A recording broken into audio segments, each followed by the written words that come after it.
ایک دور کے گاؤں میں ایک غریب لڑکا رہتا تھا جس کا نام عامر تھا۔ اس کے پاس کچھ بھی نہ تھا سوائے ایک سچے دل اور ایک خواہش کے کہ کبھی وہ شہزادی سے ملے۔ ایک دن وہ جنگل میں لکڑیاں کاٹ رہا تھا کہ اچانک ایک روشن چمک زمین سے نکلی۔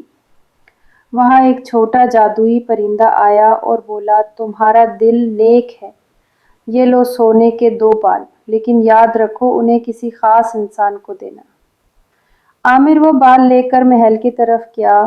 محل میں ایک خوبصورت شہزادی تھی جو اداس بیٹھی تھی۔ کہا جاتا تھا کہ وہ صرف اسی سے شادی کرے گی جو اسے خوش کر سکے۔ جب عامر نے اسے سونے کے بال دیے وہ چمک اٹھی۔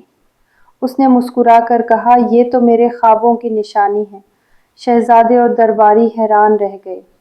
شہزادی نے کہا، میں اسی سچے دل والے لڑکے سے شادی کروں گی۔